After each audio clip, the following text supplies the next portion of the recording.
Okay, good afternoon, everyone. Welcome to our panel. My name is Dr. Marcel de Alexandria. I am a postdoctoral researcher at the Exalc USP in Brazil. In recent years, my work focused on the intersection between geography and sports, investigating in particular the dynamics of stadiums, the narratives and the counter narratives of fan groups, the right to the city and the sports in medium-sized cities. I'm happy to coordinate this panel.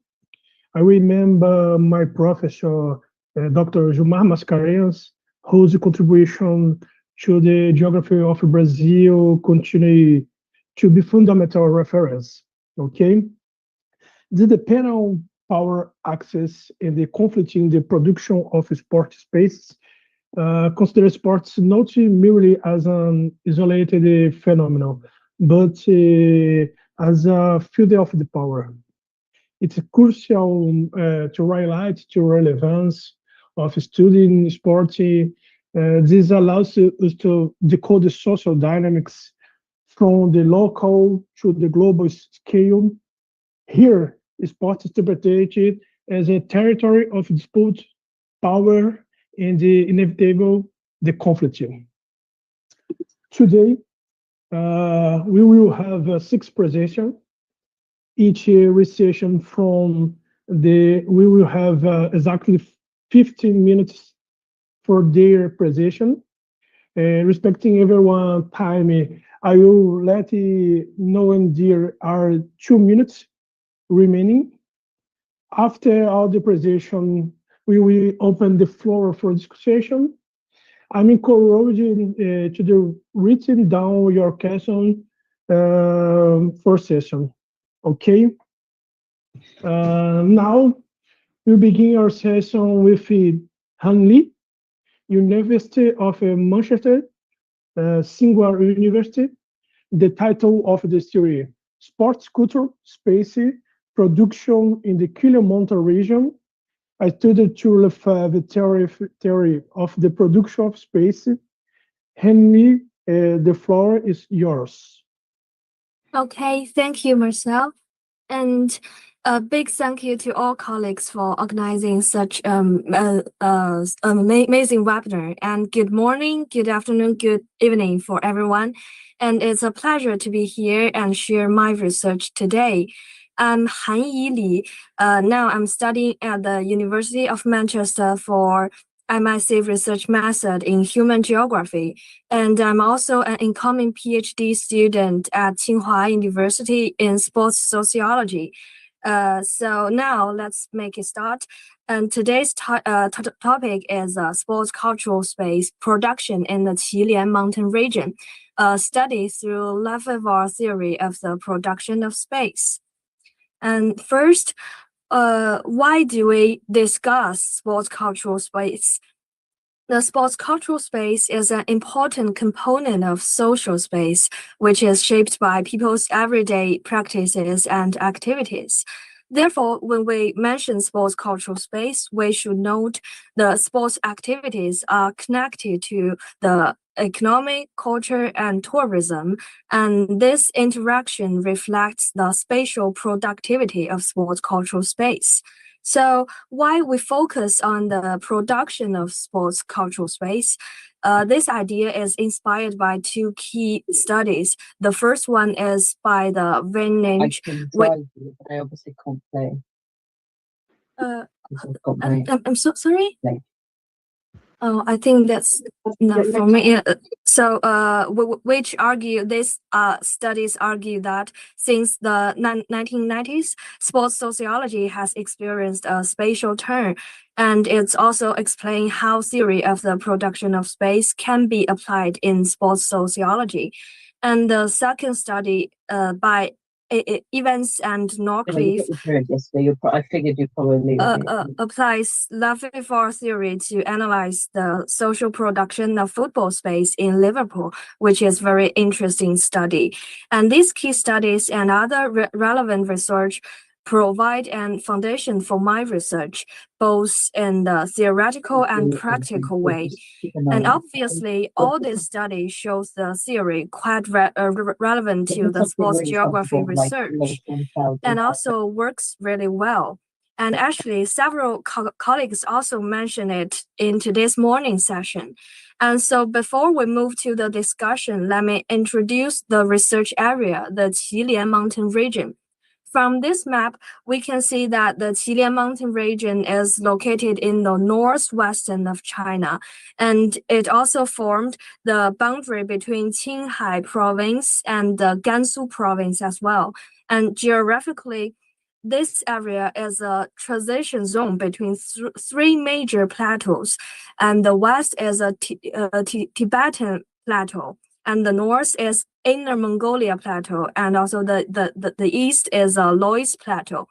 And also the Yellow River flows through here. We can see this blue line, and also we can clearly find the Qinghai Lake is here.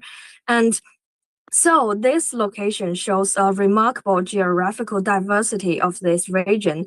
And except the ocean landform, it includes almost all types of landform here, literally making this place to an ideal destination for outdoor sports. And from a social perspective, this is a multi-ethnic region. There are many ethnic autonomous areas here, which means there are rich of ethnic traditional sports. Additionally, this area was a key part of the ancient Silk Road, and we can see the Lanzhou city is around here, and which is a capital city in Gansu province, and all this orange part is a Qilian mountain. And there are also many policy supports and provides opportunities for the development of local sports culture. This includes the Belt and Road initiatives, the sports tourism pilot zones, and also the development of the Qinghai Gansu Grand Loop, which is a very big transportation network. All right, so we discussed the natural resources, social resources, and policy supports. This all leads to the research question: how is a sports cultural space produced within the resources we mentioned before in the Qilian mountain region? To answer this question, we adopt the Lefebvre theory. The key concept in this theory is a spatial thread. He proposed that social space consists of three interrelated dimensions. First one is a spatial practice, which refers to the perceived space, the material and physical dimension of space in everyday use. And the second one is representations of space, which refers to conceived space, the space of symbol and codes. And the third one is spaces of representation, which refers to the life space, the space as experienced and given meaning by users. So based on the methods like field work and interviews, we identified 6 typical cases to analyze the sports cultural space production here. And now let's move to the discussion section. First, we look at the spatial practice, how we construct the perceived space. Well, spatial practice is space that can be mapped and shaped by physical activities. In the Qilian, spatial practice produce a sports landscape that integrates both traditional and modern elements. And we've identified 2 key aspects. One is the protection and reproduction of traditional sports, and the other is the construction of new sports facilities. So let's give 2 concrete examples. The first one is Solangge horse racing track, located in Sunan Yugu Autonomous County. The Yugu ethnic group has a long tradition of horse racing. Historically, these races were just held on the simple grass or dirty fields, and now it has an 1 kilometer long with 8 lanes track and also a stand for 30,000 spectators. And this provides facilities for professional competitions. And it also has strongly promoted sports tourism for the local community. And the second example is Lanzhou Olympic Sports Center. Before its completion, Gansu province didn't have any national level sports venue, but now it can host international events such as WTT, and it also promotes mass sports a lot. And in both cases, spatial practice addresses the material needs by restructure the space resources and giving this space new function and economic value. And the second dimension is the representations of space. Representation of space are close to the symbols and codes. In the Qilian, representations of space are reflected in how sports authorities explore and brand local cultural symbols and narratives. There are two pathways. The first one is identifying these symbols and turn them into something we can actually see or touch. And second is expanding these symbols' meaning, even turn them into the policy discourse. And these two aspects will be shown in the next two cases. The first one is the Jiayuguan International Triathlon. Jiayuguan is a key defense postgate of the Great Wall. And the city Jiayuguan is also named after it. Therefore, Jiayuguan and the Great Wall culture becomes the main symbol of this city. And the local authorities emphasize this symbol in race roads, slogans, and create a mascot, a camel called Guanguan, dressed as an Asian soldier on the Great Wall. And we can also see in the tour of Qinghai Lake, now this event is already a UCI Pro Series race. And as such international pro events, its influence goes far beyond itself. And based on this event, the local government developed the sports tourism district around the whole lake, and which expanded the tour of Qinghai Lake from just a cycling tour into a broader tourism for the public. And through the design of planners, sports events become an important place for presenting local cultural symbols. And at the same time, we can see the sports itself becomes a symbol for defining the place as well. And the third dimension is the spaces of representation, which related to the life experience. Because of its complex, life space can sometimes become a site of resistance, but it's important to recognize that it can be both oppressive and enabling. In the Qilian, life space is shaped by participants' everyday experiences, where both local residents and outsiders co-create meaning and identity here. And first, let's go into an example from the outsiders. The Ultra Gobi is a 100-kilometer ultra trekking race inspired by the journey of Xuanzang. Unlike government-led events, this race is organized by a social group. And over time, this race has formed a stable community. And the participants call themselves Geyu, which means the friends of Gobi. And although there are outsiders to the Gobi Desert, but they develop a strong sense of identity and belonging, we call that a sense of place through the participation. And the local residents even say during the race, the desert becomes an overnight city, which we can see in this picture. And this example shows how a temporary sports event can produce a powerful life space.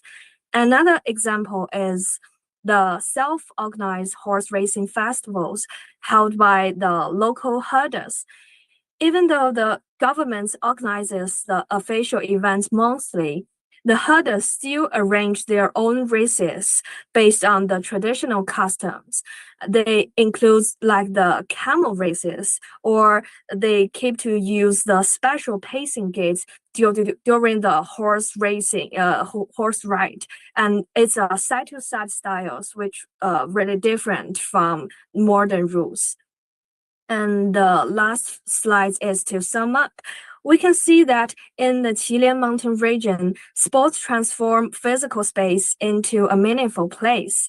And also the production of sports cultural space forms a tragic mechanism involving the material, symbols, and meaningful dimensions. And also, more specifically, we can arguably comes up the process of sports cultural space production here can be seen like the spatial practice response to the material needs. And the representation of space reflect the top-down planning and design. And the space of representation is bottom-up co-creation by users. And due to time limits, I will not go into details about the 4 pathways, but I could discuss later in the Q&A session, I think. And that's all the key reference. And thank you for listening.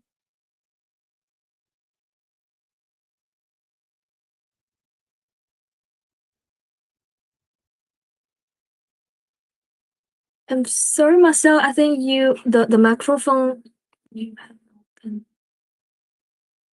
Oh, sorry. Congratulations, Hanyi. Your presentation was excellent. I ask everyone to keep their microphones muted, please. Okay. Let's now move on the next presentation. Moving on, I invite Benjamin Pelican and Romain Lepillé to present land outdoor planning and the outdoor recreation facilities, a geographical analysis of a pump track development in France. Good luck.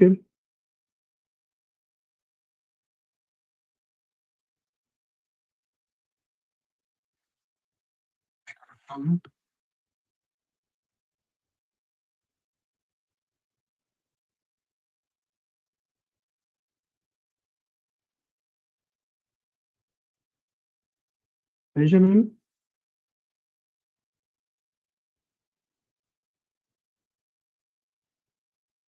Sorry. Yes, sorry. Okay. So do you see my screen? It's okay. Yes, it's okay. Okay. Perfect. So hello everyone. First of all, thank you very much to the organizers for this webinar. My colleague Romain Lepillé and I are very happy to present our research project on the study of recreational equipment, pump tracks, which have been expanded in France in recent years. We would also like to thank our 3 private partners, Bike Solutions, Hash Tracks, and Velo Solutions, whom we will present in detail later and who are supporting youth on this project. To begin with, let's take a look at the context of sports in France. We have just come out of the Olympic Games in France, and as with any major sports event, there are questions about its legacy. In France, as in many countries, the economic situation is fragile. Sports is often one of the first areas to be affected. However, despite this context, policies to promote the development of sports facilities have been put in place. One example is a 5,000 sports facilities plan, which, as its name suggests, aims to promote the creation of numerous local sports facilities throughout France. This project had a budget of 300 million euros until 2026 to support local authorities in the construction of new sports facilities with a significant territorial network to ensure a balanced distribution. As an example, we have the breakdown of the types of equipment financed by the project between 2022 and 2023. The first 4 systems are common types of equipment that have already been subject of numerous studies, such as Swiss-free basketball courts and tennis tables, table tennis table. Sorry. The first item is pump tracks, a type of equipment that have not yet been studied extensively, but have undergone significant expansion in recent years, as we will see later. It should be noted that this graphic only shows the facilities built and funded as part of this project between 2022 and 2023. Therefore, other facilities may have been developed outside of this project and during this period. But first, let's go back to what a pump track is. As you can see from this image, is it an artificial closed loop circuit consisting of undulating bumps, braking turns, and jumps. Historically, bites have been used on this equipment, which can be made of different surfaces such as tarmac or dirt. However, other activities such as skateboarding or rollerblading are increasingly being practiced on this type of equipment. This raises some initial questions. For example, is this equipment versatile or inclusive? As mentioned in the introduction, not much is known about this equipment yet. The main reason for this is a rapid development in a very short period of time. The first pump track in France appeared in 2015, and just 10 years later, there is now more than 1,000. This rapid growth is reminiscent of that of state park, which experienced very strong growth in France in the late of 1990s. My colleague Romain has already studied this phenomenon and identified various issues such as equipment that is unstable for the size of the area, poorly adapted, or even dangerous to use. Based on this previous experience, two questions arise. Firstly, how can we conduct a census that clearly and distinctly identifies the different types of pump track and that analyze the relevance of their installation? All these elements enable you to formulate general research questions about these facilities.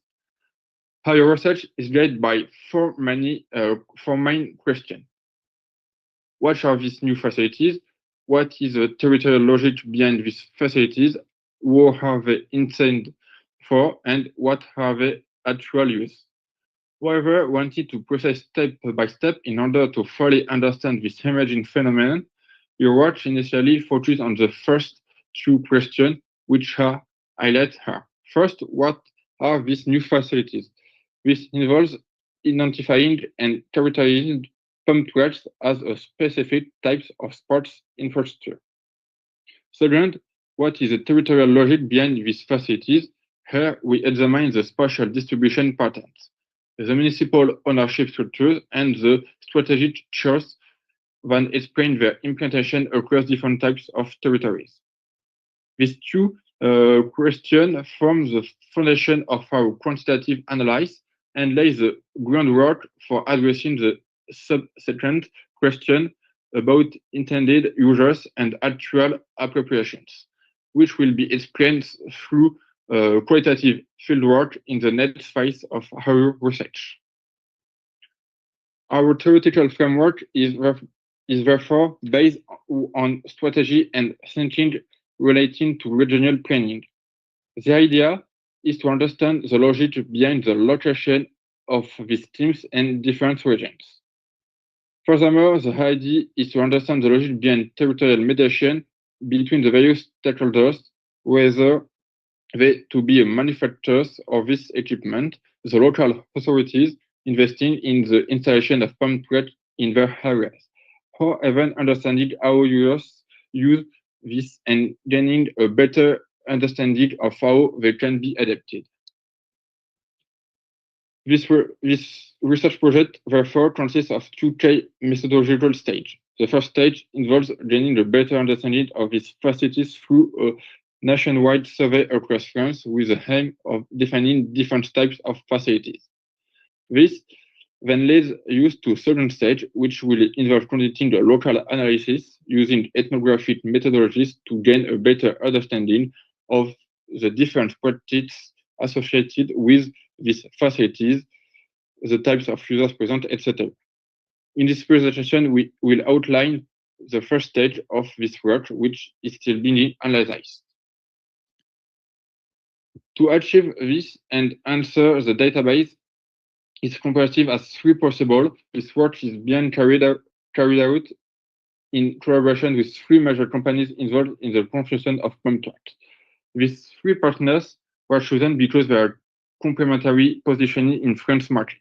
Ashtrack, a French company specializing in the artisanal construction of pump track designed for competition. Velo Solution, a Swiss-based world leader with a network of partners in 24 countries and renowned for its asphalt tracks. And Bike Solution, a French company offering a wide range of technical solutions.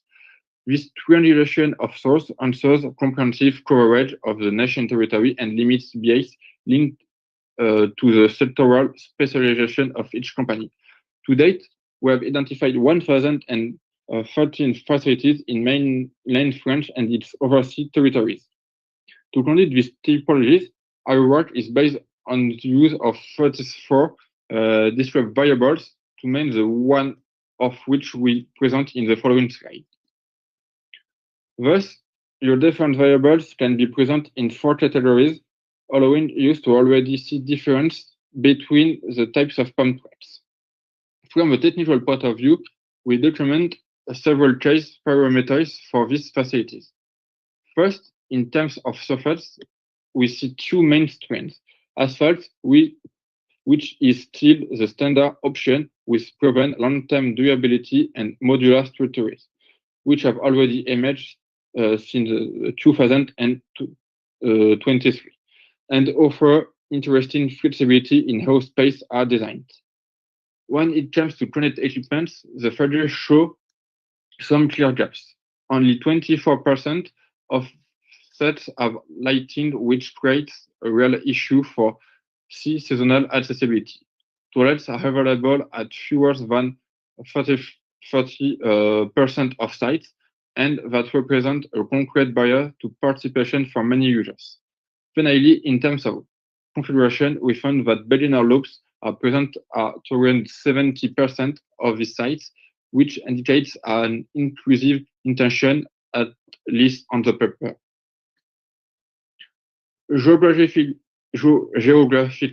the network is very uneven across the territory. In terms of distribution, there are now more than 1,000 sites, with a majority located in municipalities with between 2,000 and 20,000 inhabitants. Accessibility for people with disabilities remained a major issue. Officially, document accessibility for wheelchair users is present at only 15% of the sites. As for actual practice by people with disabilities, it is almost entirely absent from the available data. If we look at real proximity, municipalities with 2,000 and 5,000 inhabitants theoretically allow access by bike. However, in practice, most pump tracks are located 2 to 4 kilometers away from the town center, which creates a very concrete physical barriers for certain groups. Institutionally, we see a decentralized governance structure combined with the presence of a few major market players. Regarding ownership and management, 95% of pump tracks belong to municipalities, which means a strong dependence of local budgets that vary significantly from one territory to another. For design and construction, there is clear market concentration. Bike Solution is involved in about 40% of projects, and 5 to 6 companies together account for 70% of the market. In practice, this amounts to an oligopoly.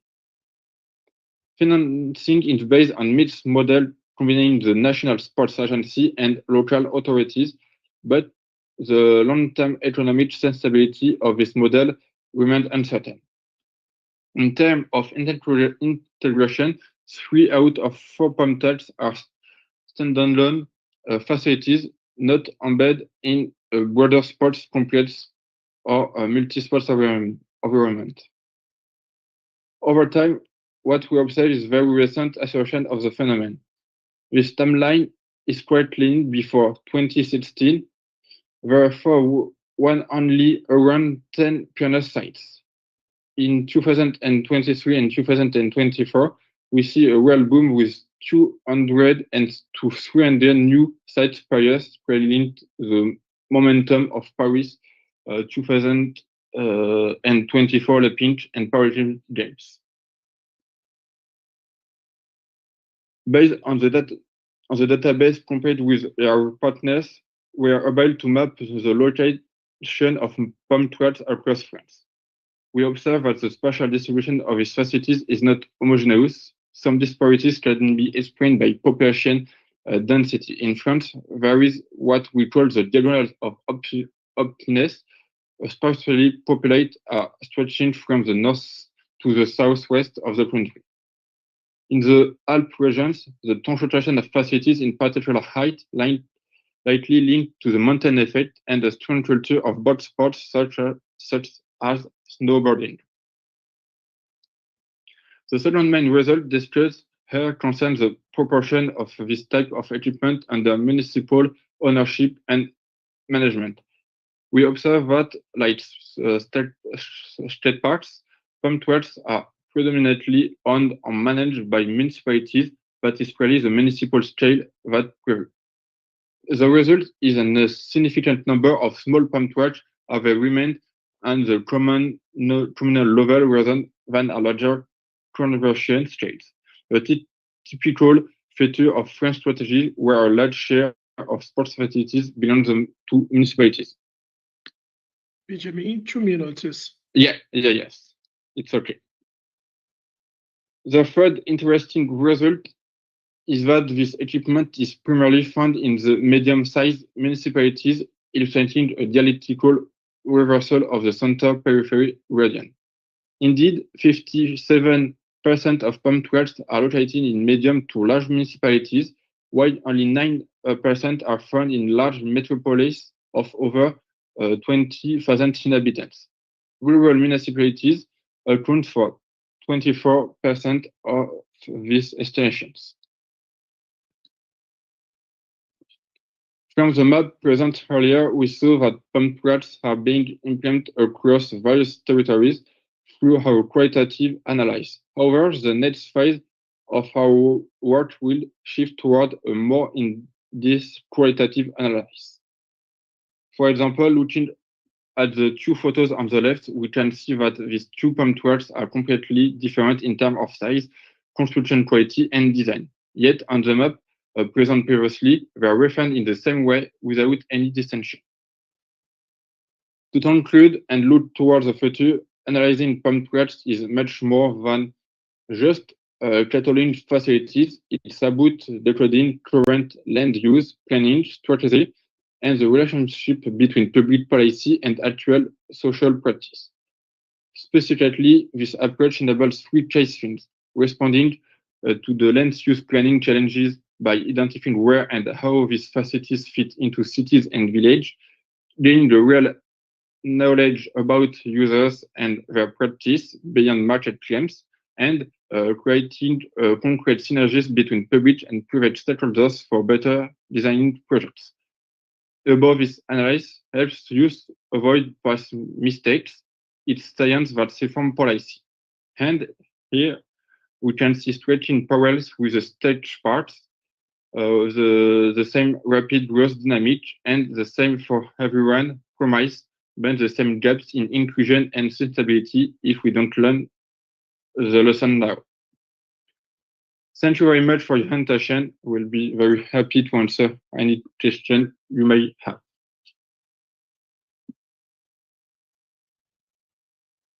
Oh, excellent, Benjamin.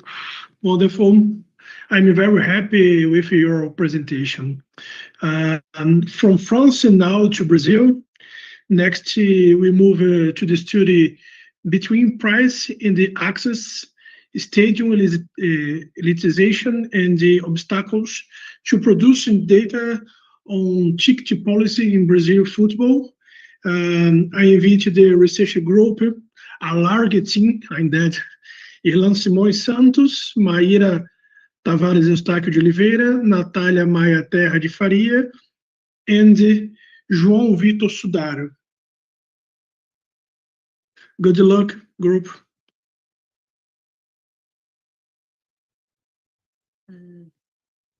Do you hear me well? Yes. Yes. Perfect. Good afternoon, everyone. My name is Nathalia Faria, and I'm here to present with Maíra Oliveira the paper we developed with João and Irlan Simões.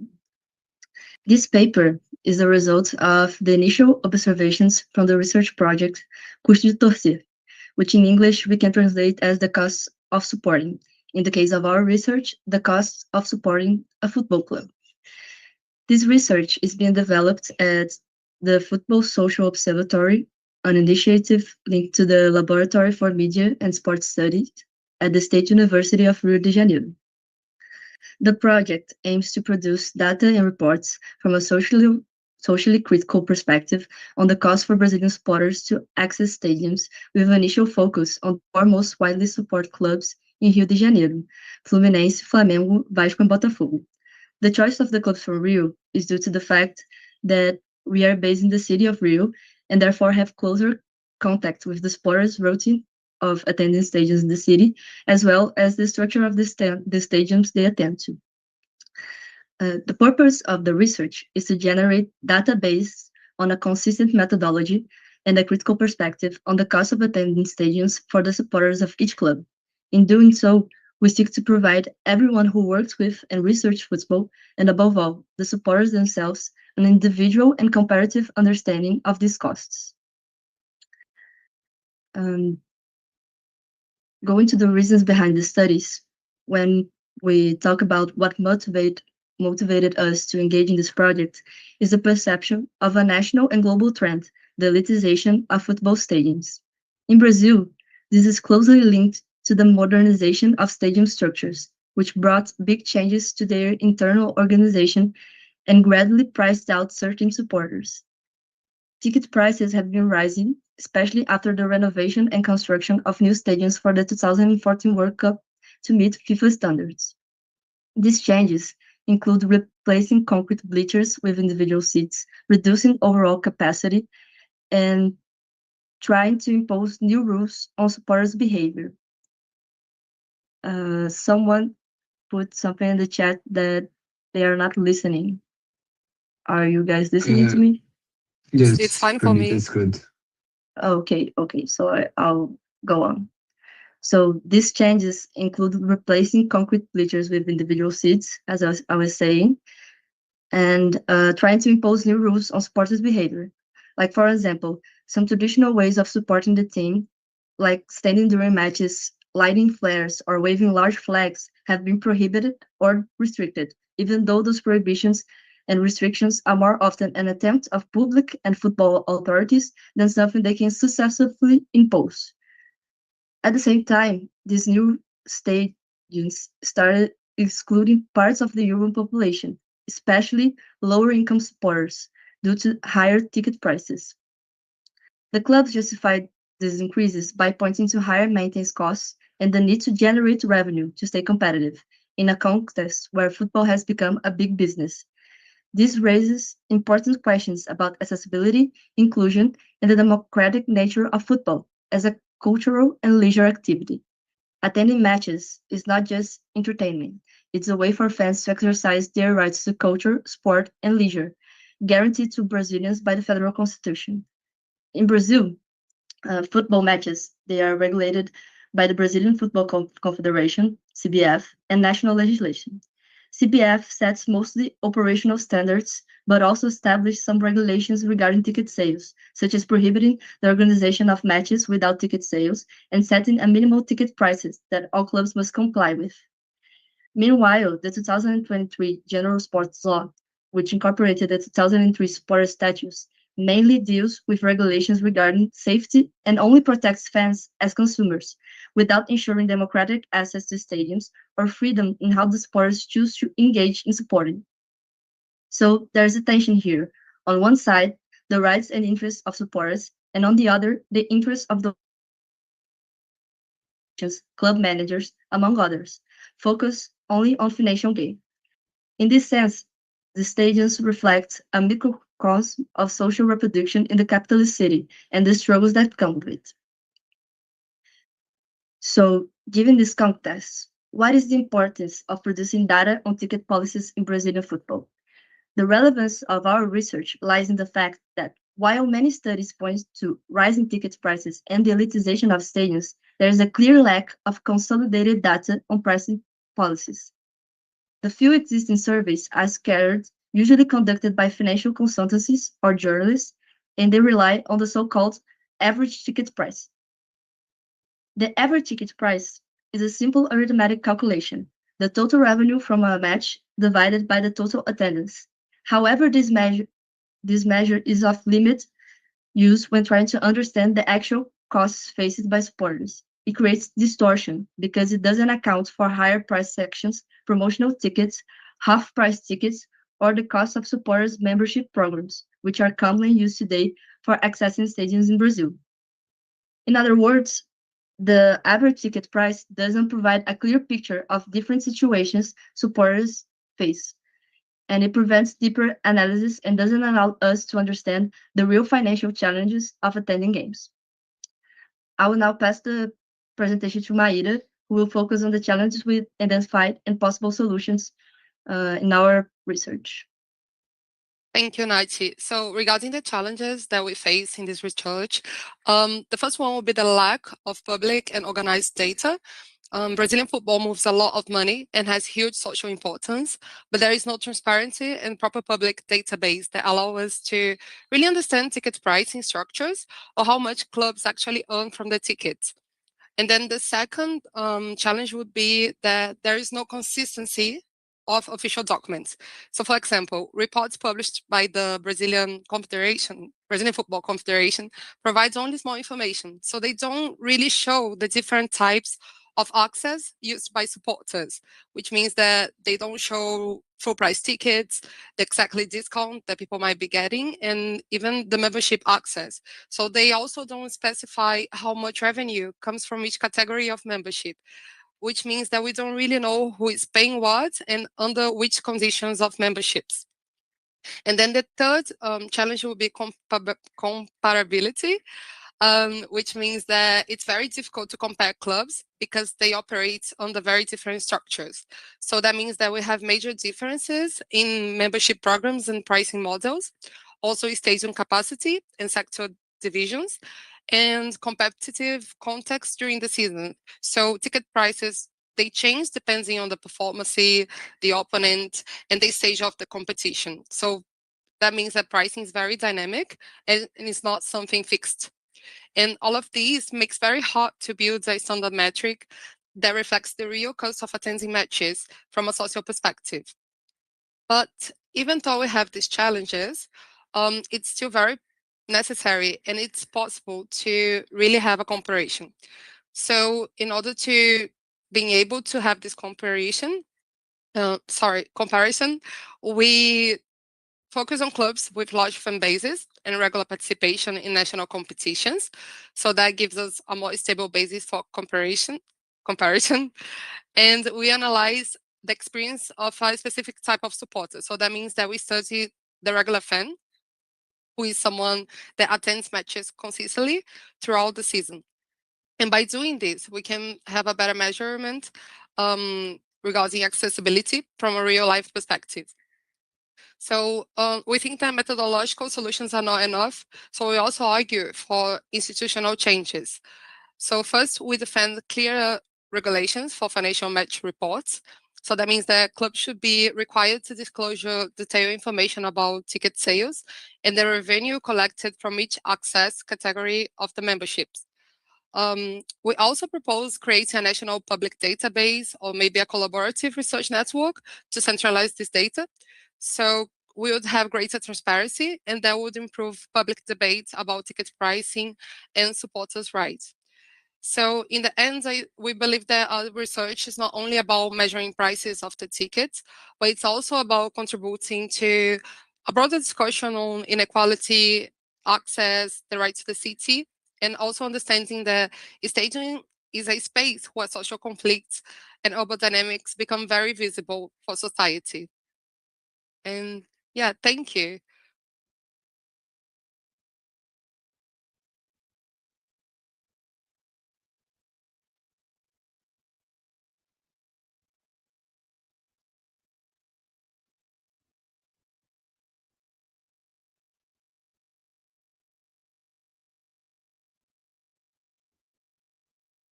Microphone.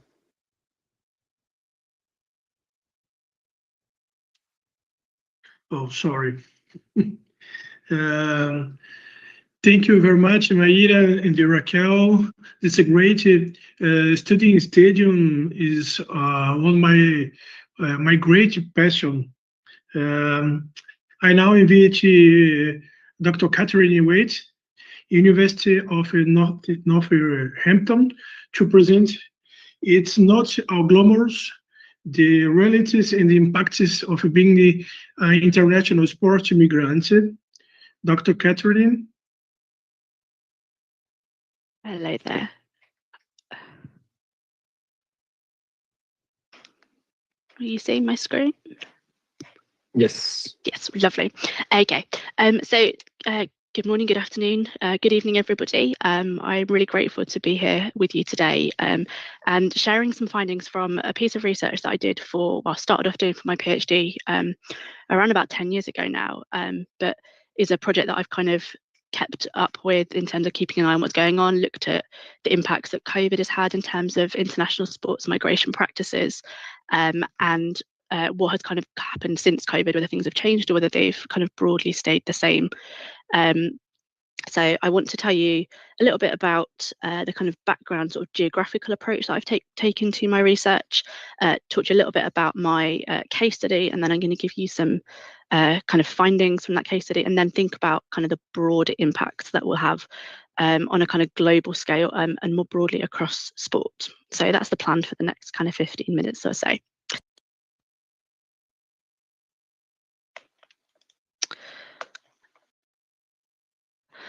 So I kind of came at this research thinking about how we understand processes of sports migration, and we're talking here about kind of professional athletes in comparison to the kind of migratory experiences of other, what we'd consider sort of skilled professionals. So those people who are working, who've got kind of tertiary education qualifications and things like that. So people who are kind of skilled in their field.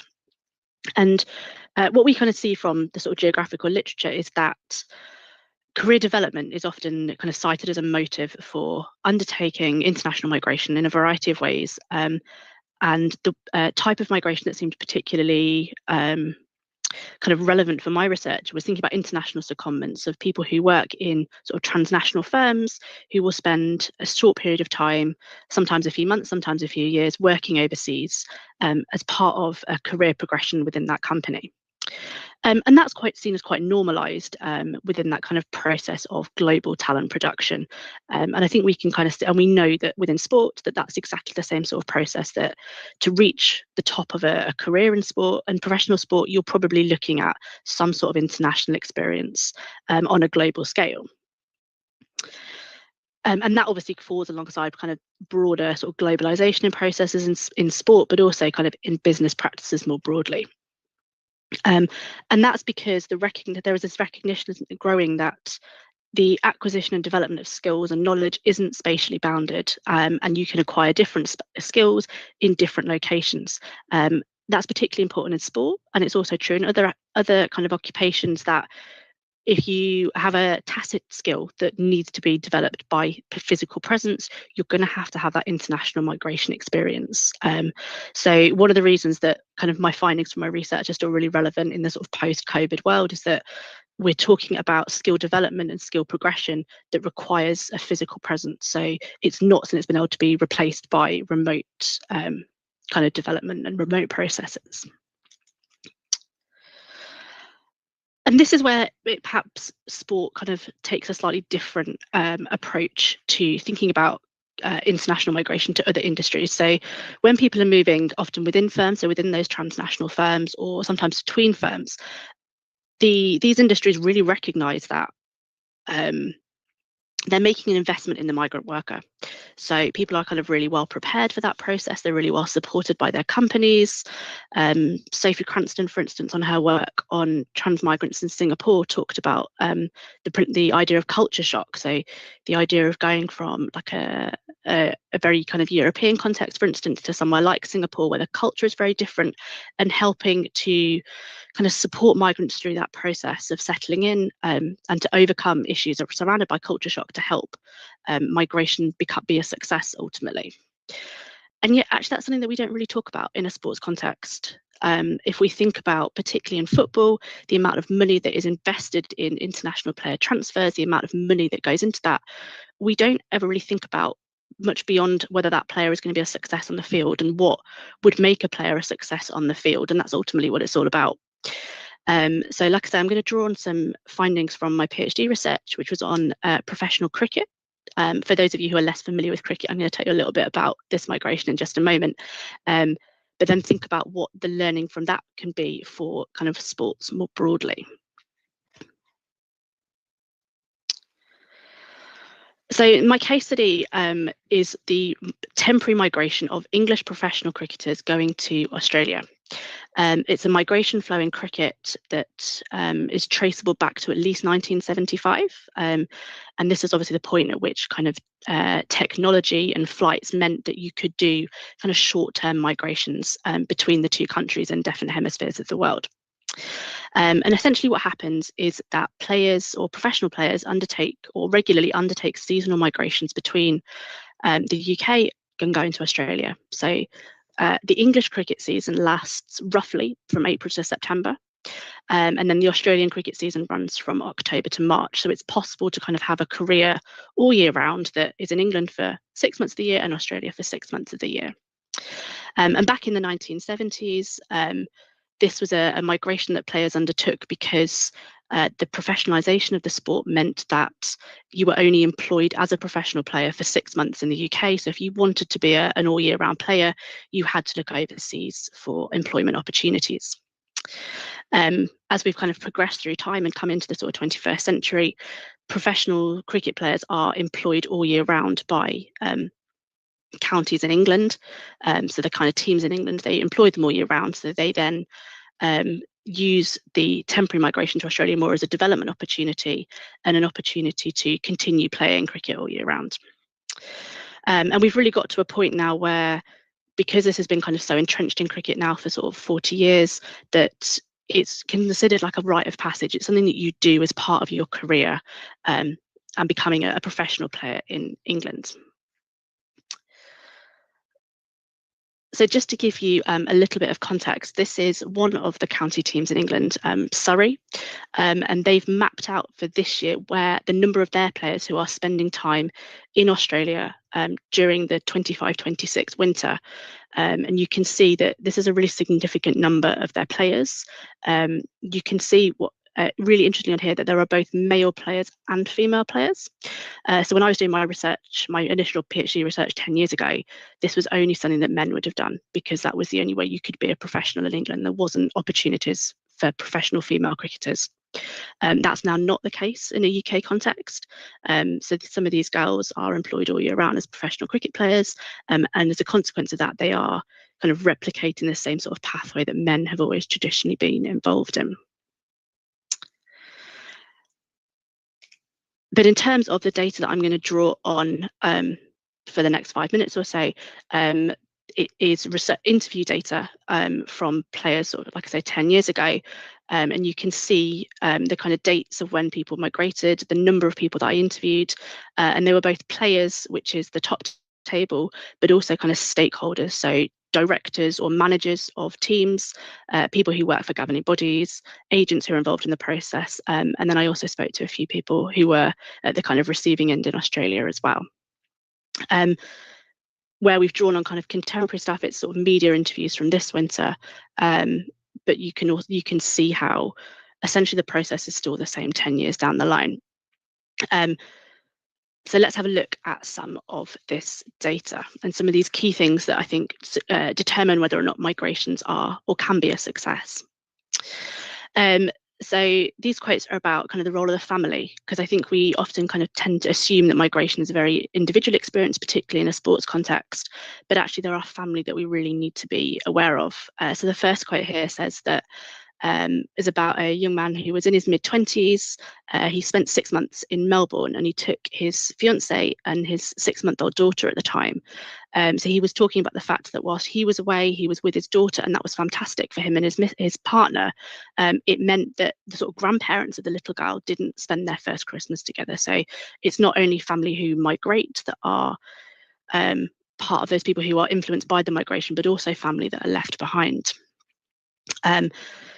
Players also talked about kind of the strain it puts on relationships. So those people who are kind of, if they are spending time apart as a consequence of migration, it does put a strain on relationships.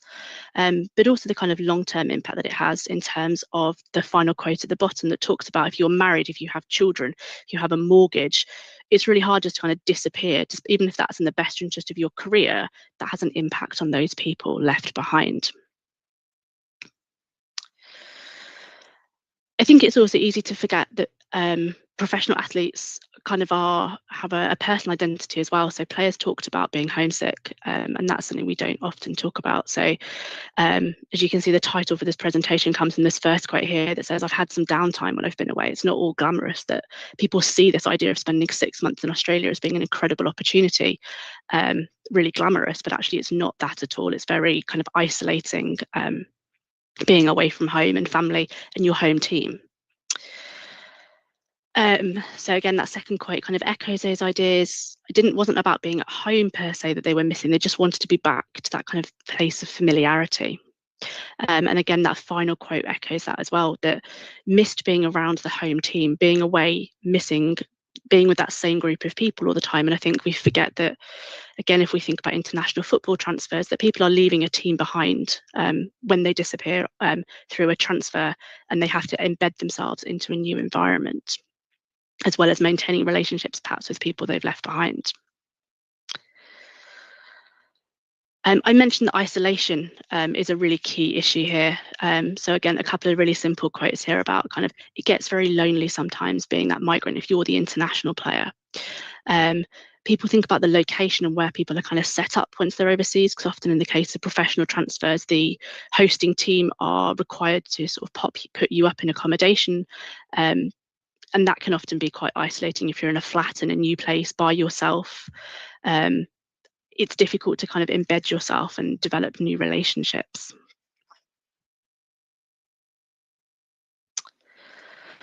And that then has an impact on performance on the field. So this is, I appreciate, a very long quote, and I'm not going to read it all to you, but this is Jamie. He was a young lad in his mid-20s, and he said, like, he knows people who have struggled when they've been a migrant. And if you get kind of down and isolated and homesick in yourself, it can then make it really difficult to perform your sport. And if you're not then performing on your sport, there then becomes more pressure on you. It's this kind of downward spiral of things aren't great in your personal life, so things that aren't going very well in your professional life, that puts more pressure on you to do well. And that's really difficult to kind of come out of. And then a couple of final quotes from my research, as well as one from the work of Joseph Maguire and David Stead that was also on cricket. So again, I think these first couple of quotes kind of echo the sorts of points I've been trying to make already about, if you're not doing well, you're not going to want to be there. It just makes it really hard, and you have to have some sort of support mechanisms that are going to help you kind of manage that. And what is really important is to think about kind of what you can do alongside the sport, I think, to help embed migrants. So this quote from Edward, the second one on the screen here, says that I've realised when I'm performing at my best, I've got things that interest me in my personal life away from the game. And often when we think about international migrant transfers in sport, it is all about the sport, at least for the first time when you're when you first moved, it's about performing and getting that off the ground straight away. And then really interestingly, this final quote, like I say, is from the work of Joe Maguire from 1996. So again, a much earlier period of time, but already they're talking about the migrant cricket player being vulnerable, a fact which can in turn affect performance and lead to this sort of downward spiral. So drawing on those, then a couple of final thoughts just to finish off. From what we can kind of summarize here, this is a migration flow that historically has been dominated by young single people, typically males, obviously from my research, but a growing number of females too. And actually it's really clear that for this particular migration flow, which is a bit more there's a bit more of an element of choice in comparison to what we might see for a football transfer, for instance. But once family are impacted, it's a migration flow that people opt often to not take part in at all. They feel like they've done their bit from a development perspective and they don't need necessarily to travel anymore. It's also worth noting that I think for quite a long time in cricket, there's been a real kind of acknowledgement of mental health issues, and it's quite openly spoken about within cricket. So I think because it's more openly spoken about, people are happy to perhaps acknowledge and appreciate how this can be managed, which I think is perhaps absent from other sports. And then the final point is just that for these migrants, obviously a lot of them are migrants who are employed by a club in the UK. So it is only a temporary opportunity for them, and they know they're coming back to secure employment. So quite different to other types of sports migrations. And I think this is where we can then take some really important learning, because if we think about other types of international transfers, so whether we're talking about interclub transfers in football, whether we are talking about kind of other types of migration in cricket where people are migrating between different employed clubs, which we see in the kind of more franchised cricket leagues particularly, migration becomes more of a kind of commercial transfer. The athlete's the commodity. So the personal becomes a lot more detached from the professional in terms of their experiences on the field. And we often don't kind of think about that. And within those transactions, often there is no consideration given to kind of the individual, their family, how are they supported through that migration process. And I think there's growing questions. I'm literally on my last point, so thank you. So does this then kind of impact on the success of a transfer? I think I was given some statistics recently about global football transfers, and they reckon about 50% of what is invested in the transfer market is actually kind of failed money because transfers aren't successful. So how do we perhaps think about how we make those successful? Can we make a kind of broader financial investment in an athlete to think about these kind of more personal impacts that might ultimately help to make transfers a success? And I think this is perhaps again something to think about perhaps in a football context. So for the migrants in my study, they were going from kind of an English culture to an Australian culture, which is comparatively similar in many ways. Again, if we think about professional football, certainly in a UK context, and also some of the other Western European context, we're looking at lots of migrants who are coming in from perhaps the kind of North African leagues, the West African leagues, which is a very different cultural context. So how do we help manage that kind of cultural change, that personal change, to kind of think about how we can manage this financial investment and the benefits that can come from transfers more broadly. So thank you very much, everybody, and I'm really happy to answer questions later on. Congratulations, Catherine. Excellent contribution to sport studies. We continue with the work. The geography of violence in Brazilian football, based on the cases mapped in 2024. I invite João, Vitor Cardoso Sudário, Raquel de Oliveira Souza, and Nicolas Cabreira. Yeah. Tá aparecendo, Marcel?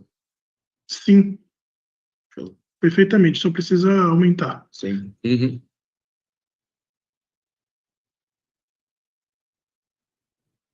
Foi? Perfeito. So, good afternoon, everyone. Thank you for the invitation to participate in this webinar. Thank you, Jonathan, to work, and Marcel to mediating. My name is João Vitor Sudário, and I'm a PhD student at Federal Fluminense. And today I will present a research development together with Raquel de Oliveira Souza, a PhD candidate at the State University of Rio de Janeiro, and Nicolas Cabreira, professor at Federal University of Rio de Janeiro.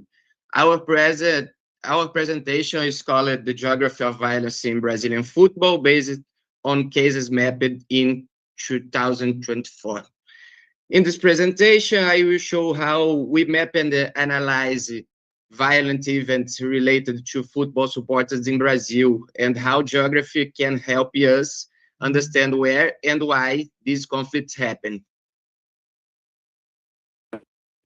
Raquel. Good afternoon. And first of all, I apologize for the external sound because I'm in a public space. So, well, this research is part of the Football Social Observatory and our research project based in the State University of Rio de Janeiro. Our work is part of a research line called Violence and Coexistence. The main goal of this initiative is bring together different groups connected to football, such supporters, researchers, public security institutions, and civil society. In Brazil, football is more than a sport. It is also a space where identities, rivalities, and strong emotions are expressed. Because of this, football also becomes a contest where different forms of violence appear. Many of our results are published in an annual report, specifically the report about the 2024, which was released in 2025. The next presentation. Now, I will briefly explain our methodology. Our research is based mainly on a systematic collection of news reports about episodes of physical violence related to men's professional football in Brazil during 2024. We collected reports from digital newspapers and online media. However, not every news report automatically becomes part of our database. First, we transform each episode into what we call a case. Each case goes through a 3-step. First is mapping, identifying where the event happened. Second is classification, identifying the type of violence and the actors involved.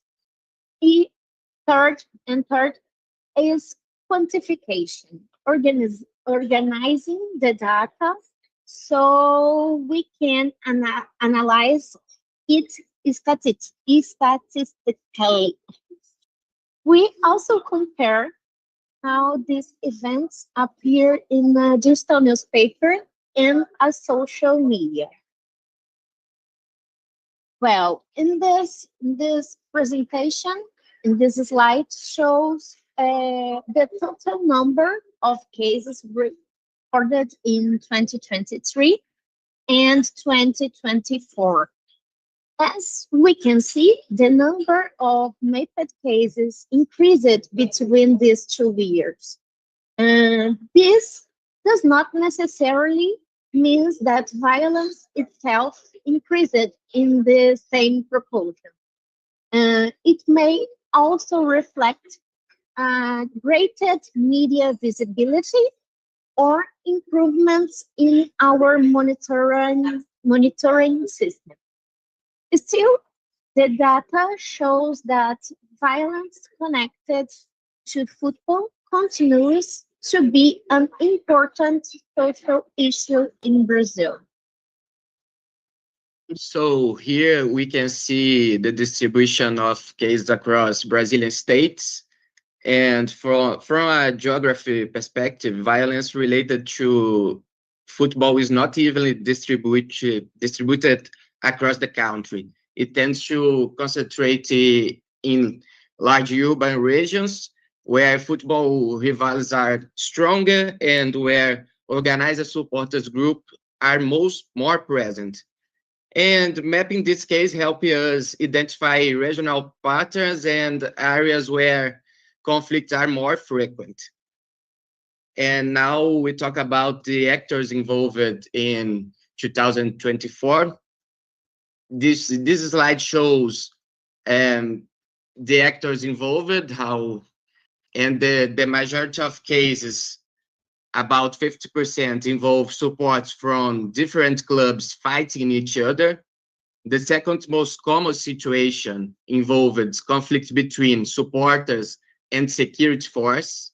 We also found conflict involving supporters of the same clubs, and this shows that supporters groups are not always unfit communities. They can have internal tensions and disputes. And talking about the local of incidents, another important point is where these incidents happen.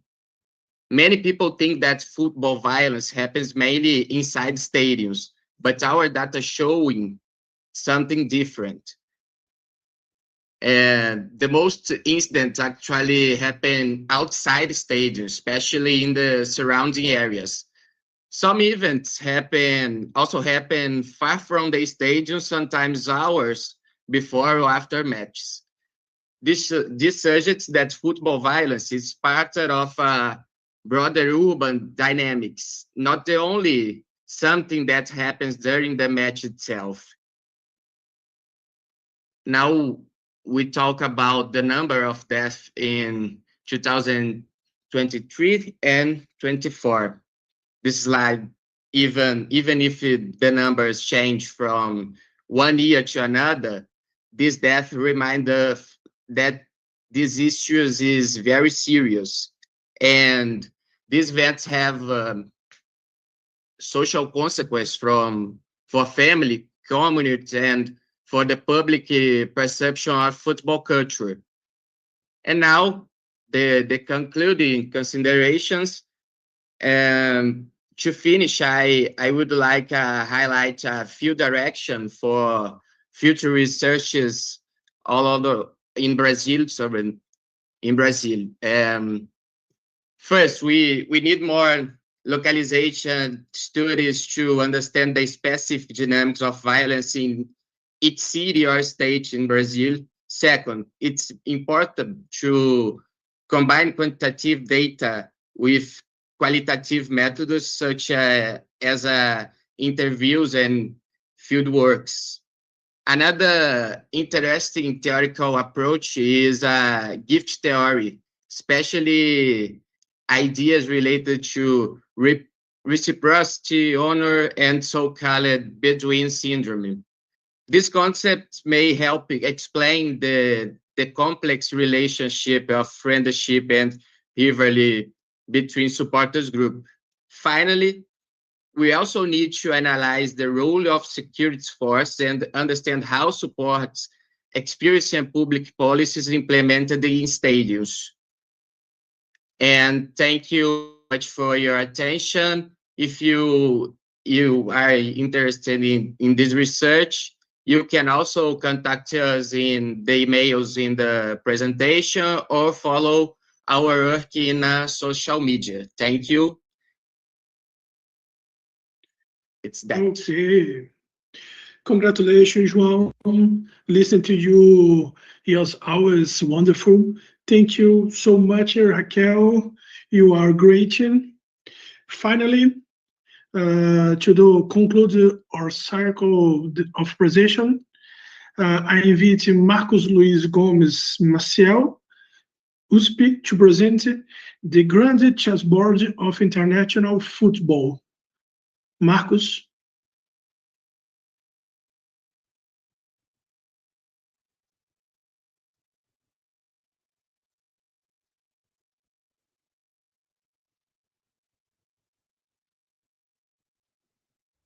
We cannot hear you. Sorry. Hello, everybody. Can you hear me okay now? Yes, that's fine. Okay, great. Just a second, because I cannot see my presentation myself. So just a moment.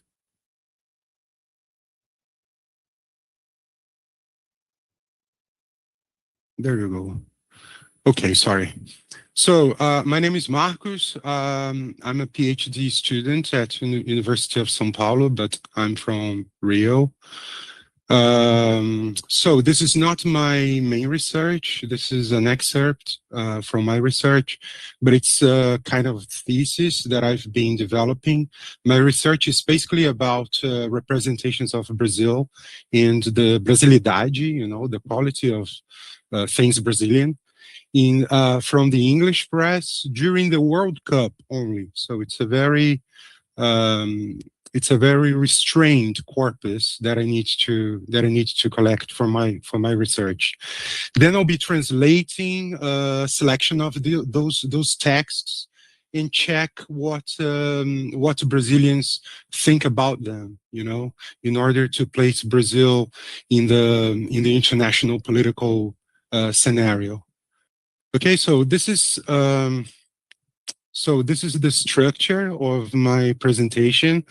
I'll try to do this briefly, so I won't go much into the theory part because, you know, I tried to make this more visual so we can go over it together. So this comes from a Time magazine article before the opening of the Qatar World Cup last 2022, and there was this advertisement, which I think everybody is familiar with, because it was people tend to say it broke the internet, right? And that was on the eve of the opening ceremony for the World Cup. So it was very interesting because it helped attract even more people, even non-fans of football, to the tournament and bring like these very well-established Western values to the World Cup, being in the Middle East for the first time. So my theory, my work is in linguistics, especially a critical discourse analysis. So I take from Fairclough, which is a kind of pioneer in this area of critical discourse analysis. But I also connect that with international politics, geopolitical thought, and with Brazilian thinkers such as Mascarenhas and Milton Santos. So I'll be talking about those during our presentation because these concepts are interlocked, okay? So to establish the metaphor of chess, you know, we have this classical publication by Brzezinski, okay, a famous strategist working for the American government, but this pervades public discourse in a very long time. So even Chinese media talks about the chessboard, even under Biden administration. Okay, so we had very important facts in that year of the Qatar World Cup, which was the invasion of Ukraine by Russia, and the American press drawing from this invasion, from this conflict, to say that Putin was no chess master. So a very direct link between war and this game. So this got my attention because FIFA imposed a sanction against Russia against their participation in that World Cup, even before NATO, you know, United Nations, took harsh measures against Russia. So then we see that game emerging on this very popular, very viral ad. You know, on the eve of that World Cup, nothing there in our critical analysis happened without consideration, you know. So it's very high profile, the brand, the photographer, you know, a celebrated photographer of celebrities, powerful people, and the game of chess. So this carries the message of luxury, prestige, sophistication, lots of positive things that were attached to the event of the World Cup, especially because Messi and Cristiano Ronaldo were playing and would probably fight for the best player of the tournament, you know. So the ad itself, this image, embeds these values, you know, and it's very appealing to us, the viewers, you know, because this is the soul of publicity. We all know it, because of personal aspirations, right? So this is one of the reasons why people follow football in a certain way in the luxury market. So I want to talk about the intertextuality, which is very a very helpful tool when we are analyzing texts. The way that texts replies to other texts, texts that came before, texts that appeared before, or even texts that will appear later related to this one, right? So we have this ad. Years later, with Gorbachev, who is a controversial Russian leader. You know, we are not going to that now. We don't have that time. And also the position of the chess pieces on the luggage, on the suitcase that CR7 and Messi are playing on, mirrors a real game played by Nakamura and Magnus Carlsen, who are probably the best chess players in the world. So this mirroring of reality brings us more to the fact that this ad could be talking about reality also. It's not just a composition of a fictional composition, right? And it's interesting that Messi became a World Cup champion just 1 month after this ad. Ronaldo was transferred to Al Nassr in Saudi Arabia. Then we have Saudi Arabia. Here in Brazil, we call their championship the Sauditão. So it's part of our lexis now, you know, it's in our language now because of CR7, and Messi transferred, being the world champion, transferred to the USA, Miami. So what we see here, that this ad brings elements, gathers elements that put a lot of American assets together, because Louis Vuitton has very close links to Donald Trump. You know, even under Biden administration, he got a lot of tax breaks. For example, Magnus Carlsen, he sold his chess platform to chess.com, which is an American company, and Messi moving to Inter Miami. This is very significant also. So that ad alone puts all those elements together, even before they happened. And that's how discourse analysis was kind of tapped by Milton Santos when he said that discourses precedes ideologies in the production of our lives. So there we go. Messi being incorporated into the American way of life, you know, participating in the Super Bowl ads from the NFL.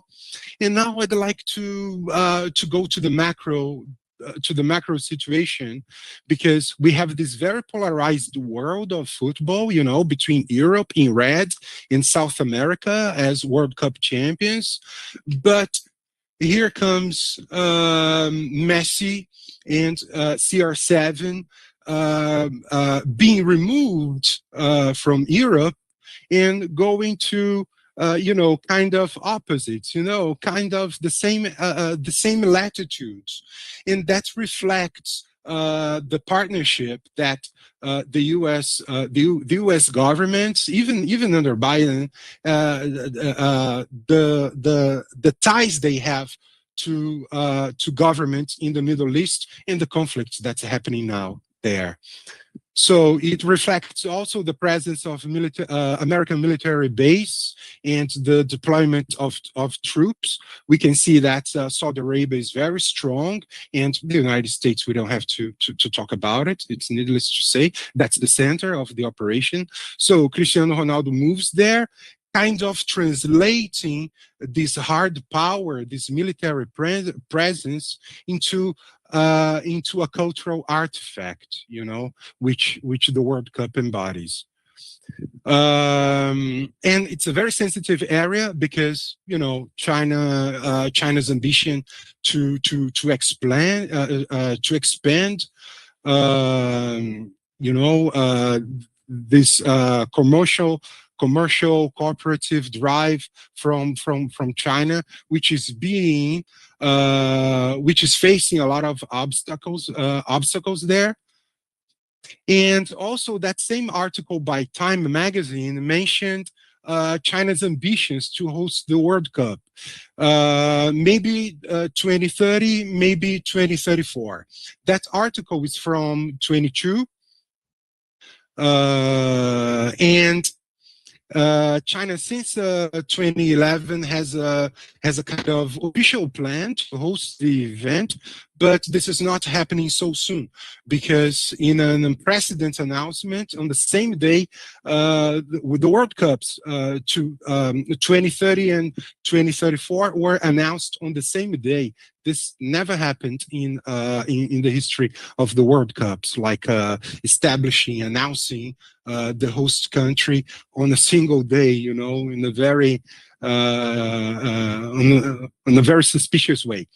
And it also raises suspicions because of the conflicts happening there, you know, the fear of war escalating to other countries. But we understand that it's strategic for the U.S. to not only perform in that region through military intervention, but also the soft power, also with such a big cultural event that the World Cup is. So we have this the World Cup happening in the coming months, 2030 and 2034. You know, and I argue that kind of forms a wall against China's ambitions, you know, which were announced since since they hosted the Olympics in Summer and Winter Olympics in 2008, and this is far from happening. So we tend to ask now what will happen with the next World Cups because of the FIFA rotation between Asia and the Western Hemisphere. So we have the World Cups to go, like 38, 46, but 42, 50. Who will be the Asian partners of the current geopolitical situation, right? So probably this is not happening, though. China has an official plan to make China like maybe the hegemonic force of the world by 2050. Let's see if this will translate to the extent of holding the World Cup. And of course, the Silk Roads will be impacted by the war happening now, but not only by the World Cups too. So the world will not be looking eastwards for a long time ahead of us. Just 4 weeks ago, Time magazine published this discover, you know, putting Trump as the master master player of chess, as the chess master. I mean, you know, and this kind of connects to the war happening there, his moves, you know, and that's basically that. I tried to demonstrate here how a piece of text, a piece of multimodal text, as we call it, combining text and photograph, embeds and codes the macro situation, everything that's going around the world, and even the elements are also part of a broader strategic plan. We see that with Messi, CR7, but not only Louis Vuitton, and even chess platforms were inside that the commercial drive behind the chess platforms were inside that ad.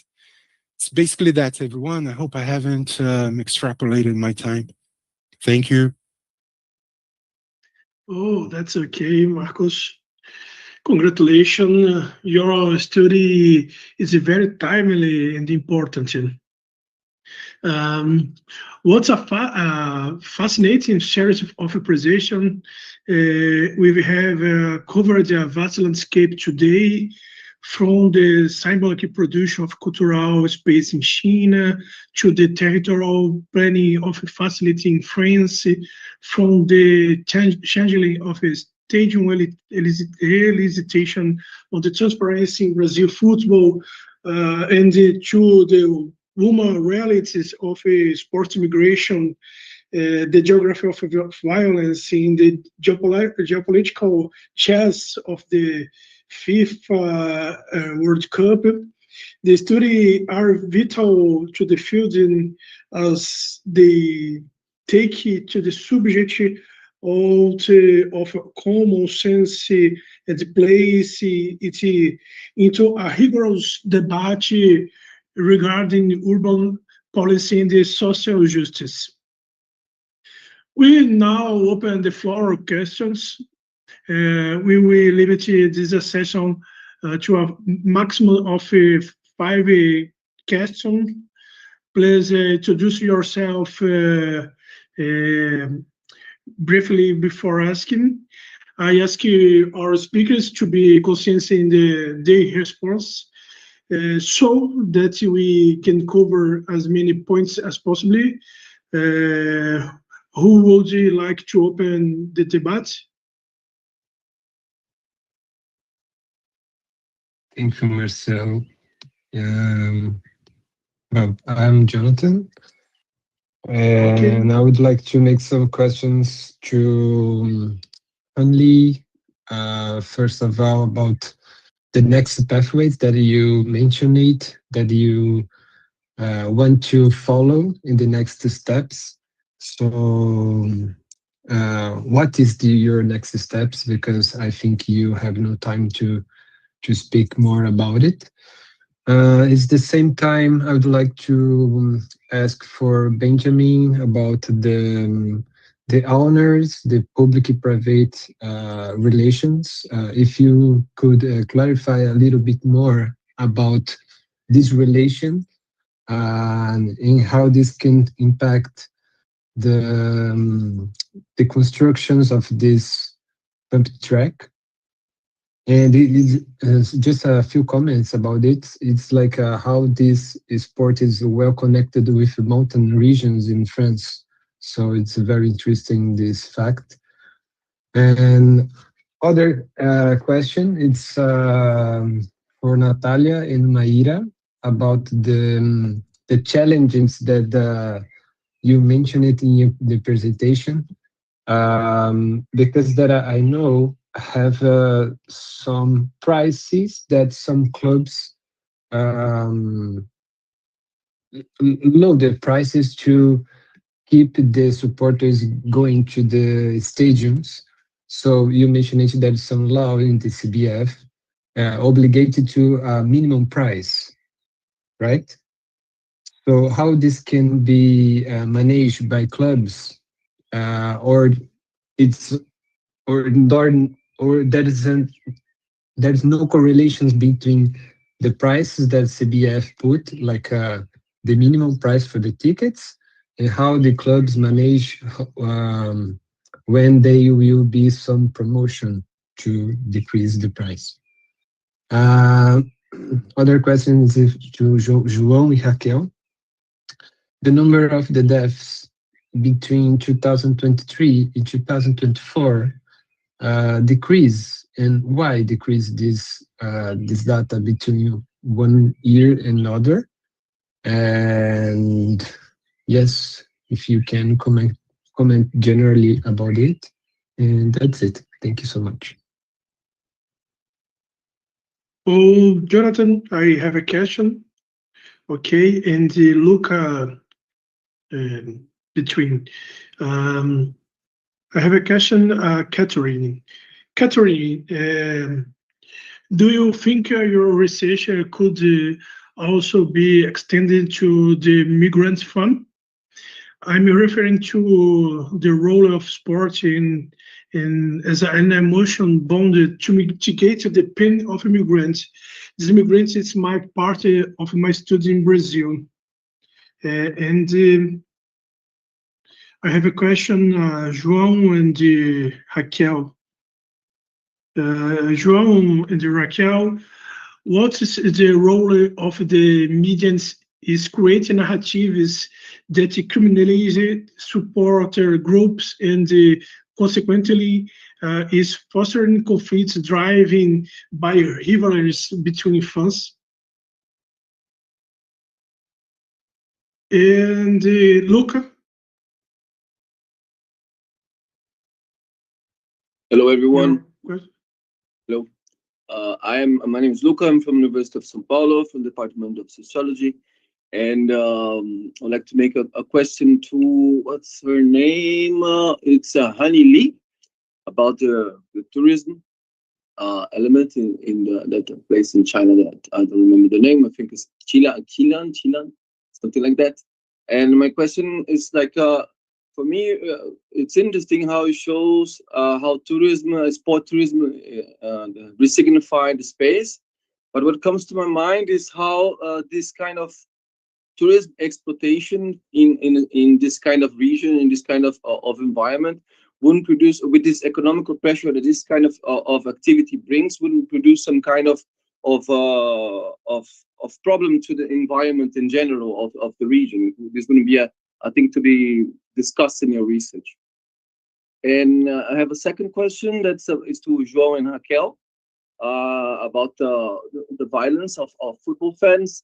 And for me, like the question that I'd like to make, I would try to make it clear, because for me, like it's interesting how sometimes, like most of the time, we discuss violence of fans as a thing that's doesn't regard to football itself, but regards to society. But in some level regards to football too, because football has a relevance inside of this, has a meaning to those fans, and that's why it's a place that they organize this violence inside of football, inside of this type of groups. So my question that comes to you is to think like, it wouldn't be an element to think this kind of violence to be analyzed through time, like what I want to say through that, like, because I know that has football fans group like Organized Torcida in Brazil, they have different types in the entire country, and they have different types of relationship with the state. And a question that comes to my mind is if the organized fans group, if they have a better relationship with the club or with the state, like being more recognized, more participating more of this environment of building the club, of building the sport, and building the society in some way, wouldn't be a lesser situations of violence. Because what comes to my mind is that the violence relation that fans has is a way to them to build some kind of prestige in society, prestige for themselves, to be considered as someone of value between themselves. And if they have other ways to achieve this value in society, other ways to achieve this kind of prestige, there wouldn't be a way to, wouldn't be an effect of making this violence lower. And the second question that I make in this regards to you both is if you take into account the differences when the police or the state try to regulate the relationships of these organized fans with the sport, and when the organized crime applies that. Because as we had in São Paulo, the organized crime had a moment that they prohibited the conflict between fans, and now in the northeast of the Brazil happens the same. And this different has a different effect when the state tries to control, as we had after the Battle of Pacaembu, and when they prohibit Mancha Verde, by example, and then they just make a new organized torcida after. So it would be like these two questions. If it was not clear enough, you can ask me again and I try to explain better. Thank you. Thank you, Luca. We will follow the order of presentation for the answers. Okay, Hanyi. Okay, hi. So thank you for these two questions for Jonathan and Luca. And I need to answer two questions at the same time, or I think I will first answer the Jonas's question about the 4 pathways as summarized before.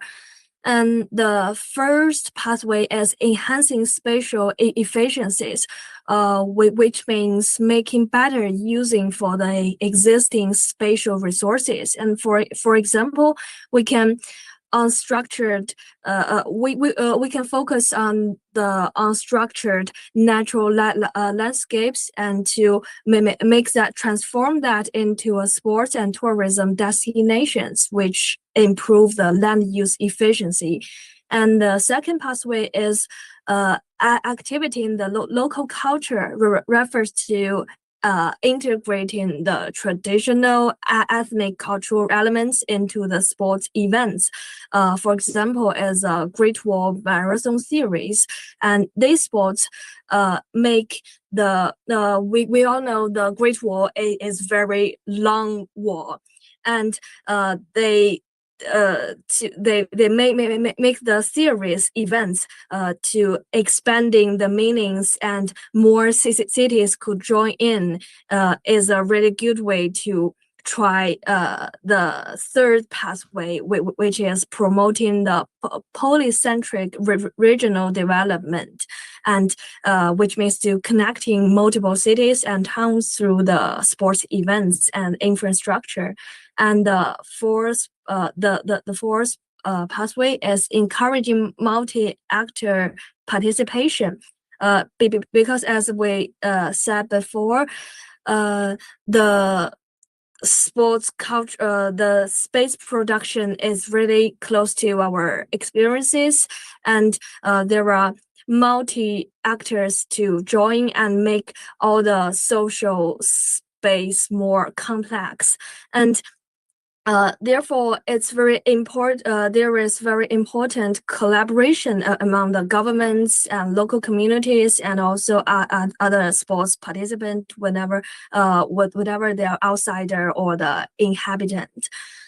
And I think maybe this will further discussion about the 4 pathways. And for Lucas' question, I think it's a really good concern about the environment sustainable issues, and actually and indeed the rapid development of sports tourism can bring some environmental pressures, especially in this ecological sensitive region like the Qilian Mountains, and increased the visitor numbers and the infrastructure construction and the resources consumption may potentially affect the local systems.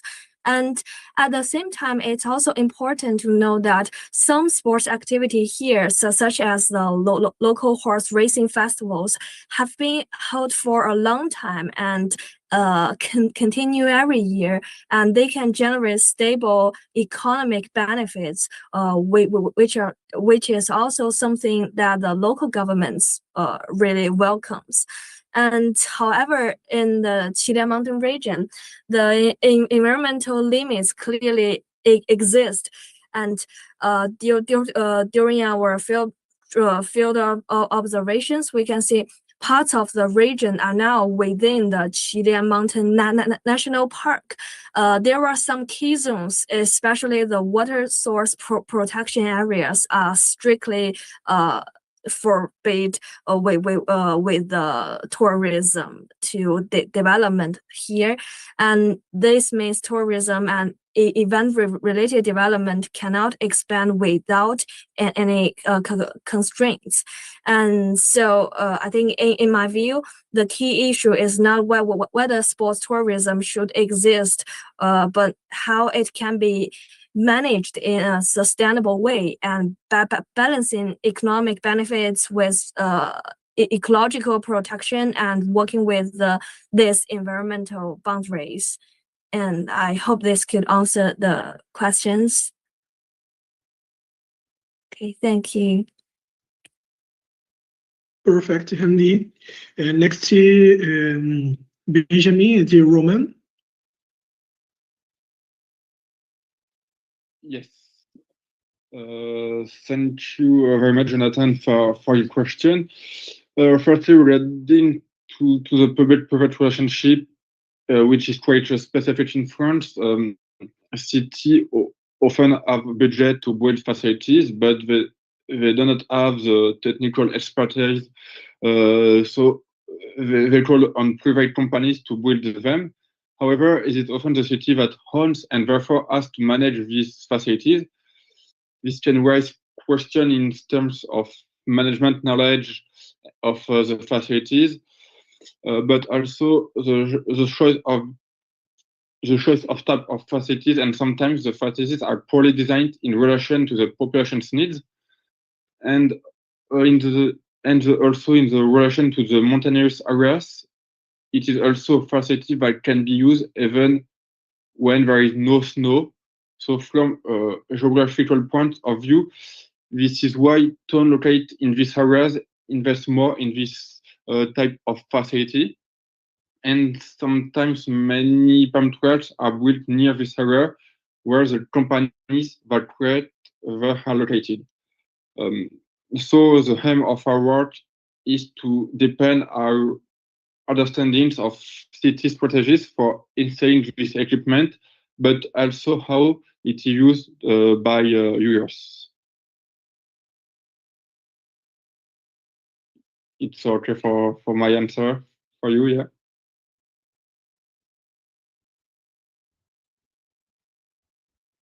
Perfect. Next, Catherine. Thank you. Marcel, were you able to repeat your question? You were asking about that we could extend it to some migrants in Brazil, was that right? Yes.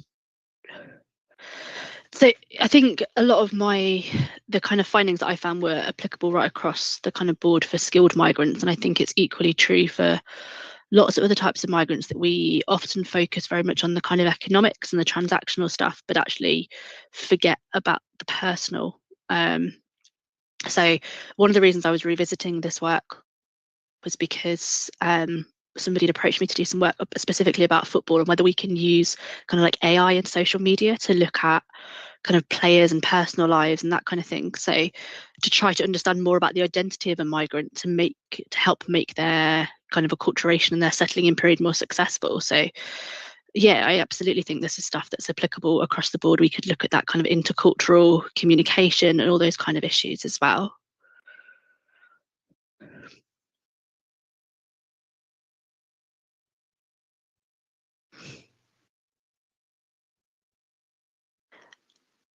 Okay. The next, Maíra, and João.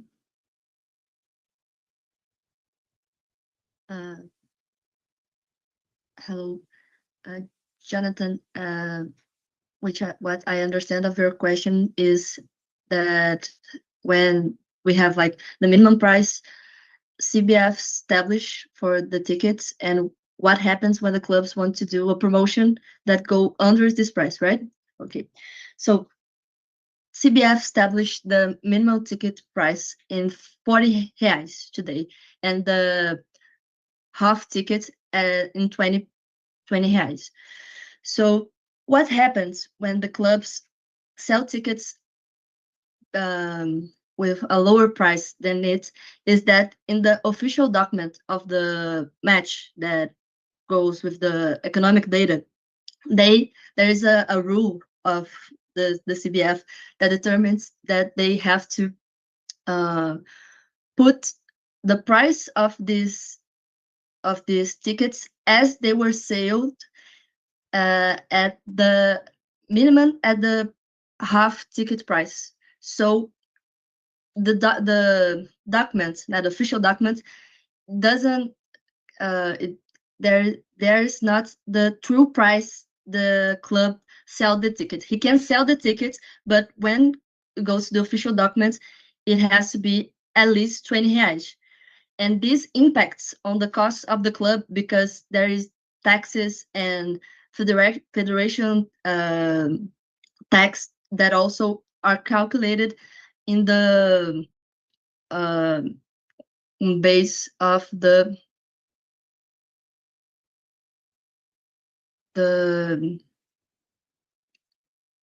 total revenue of the match. So this total revenue is not I'm going to say true to the price that the club sells, but this is the way CBF says it has to be, because I mean there's the federation tax and the federal taxes that are the club just has to pay, even though it's not the true income they are having.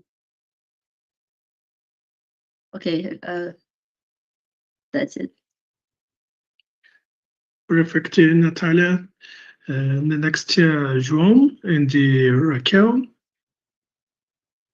Yeah, I will answer the three questions at the same. Marcel, to answer this question, we really on the concept of moral panic as developed by Cohen and Gerland. The way the media represent the supporters, especially organized supporters, contributes to creation of a conflictive atmosphere and to the stigmatization of the certain football supporters. At the same time, that helps catalog and disseminate about these episodes. The media also ends up harming and stigmatization the culture of organized support groups in Brazil. Luca, to understand the violence of Brazilian football, it's necessary to understand the system of friendships and rivals that exists. In terms of public policy, if these dynamics are not taken into account, problems will certainly continue to exist. In addition to this, the need to have specialized police units is also a way to help prevent cases of violence in Brazilian football. I will share in chat two maps about this your question and contributions of the prevent case of violence in Brazilian football. Jonathan, we made a mistake. In fact, the number of deaths increased, and we later published this is in our report. It rose to 32 deaths in 2024, demonstrating, and it demonstrates the dynamics of violence in Brazil is so hard to understand. Thank you.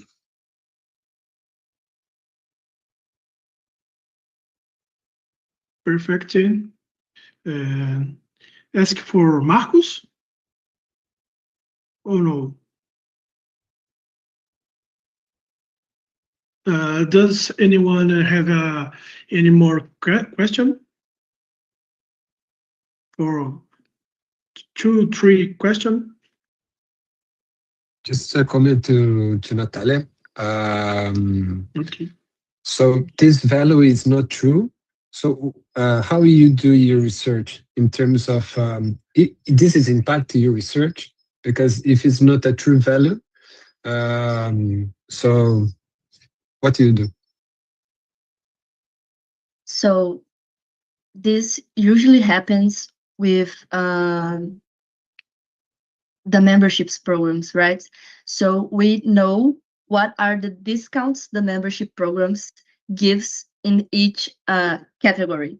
So we have like this mapped and like established. So we do like an Excel, and we have like a column where we put like the price that is in the documents, and a column that we put the price we know is the true price practice. And we know this with informations from the club or of sales tickets, and there are also the contracts of the membership programs, and we use that information so we can get to the true value of the price of the ticket. So it's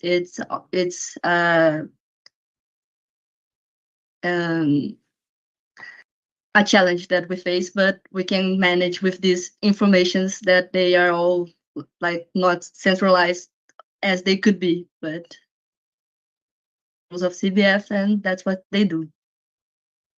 Thank you so much. Anyone else? More question? Can I make this one? Okay, okay.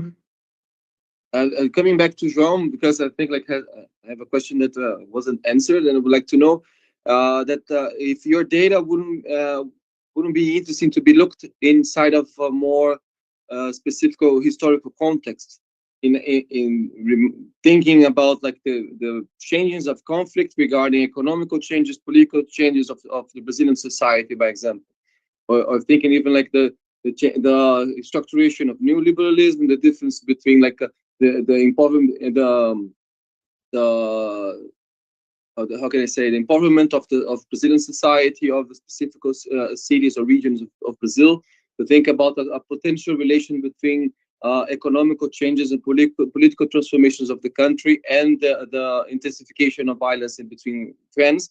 Because like when we look to literature, we think like the organized fans, they born between the 70s and the 80s in the period of dictatorship. And this has a deeper relation with the idea of conception of organization, of relation with a conflictive society, with the transformations within the student movements, for example, in Brazil, in the world.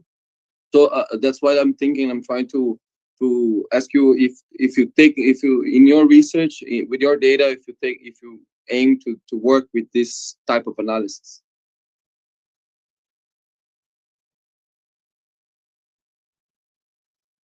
João?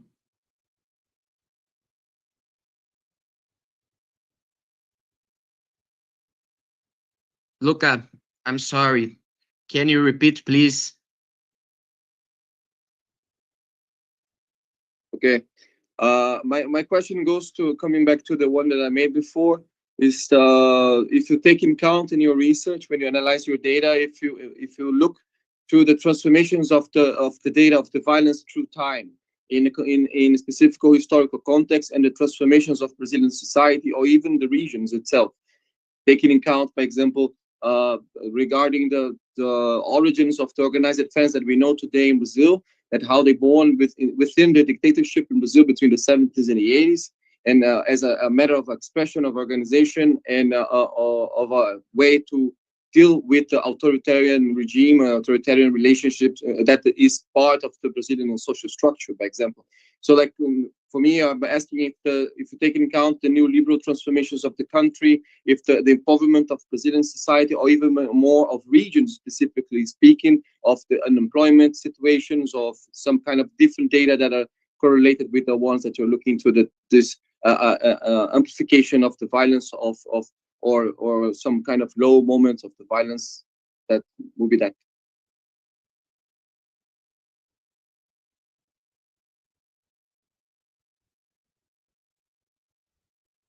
So, Luca, can you hear me?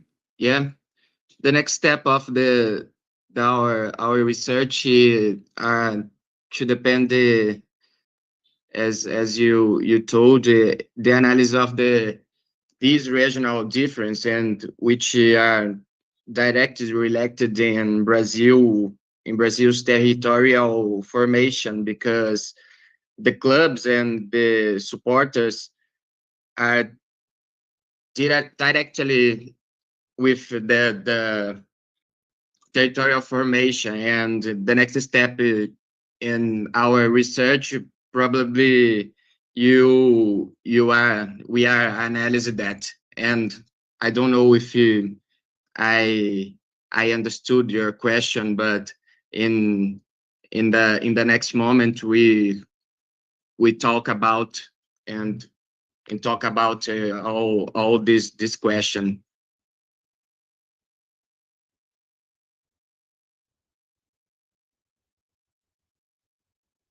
Okay, that's okay, João.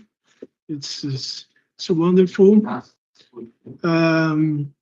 Does that bring to the end of our panel. I would like to sincerely thank our presents for the insightful contribution and all of your participation in such a rich discussion. I'm truly honored to have been part of this exchange. I remain fully available for further dialogue and for the those who wish to follow up. I will have my contact email in the chat. Thank you and have a wonderful day, my brothers and sisters. Ciao.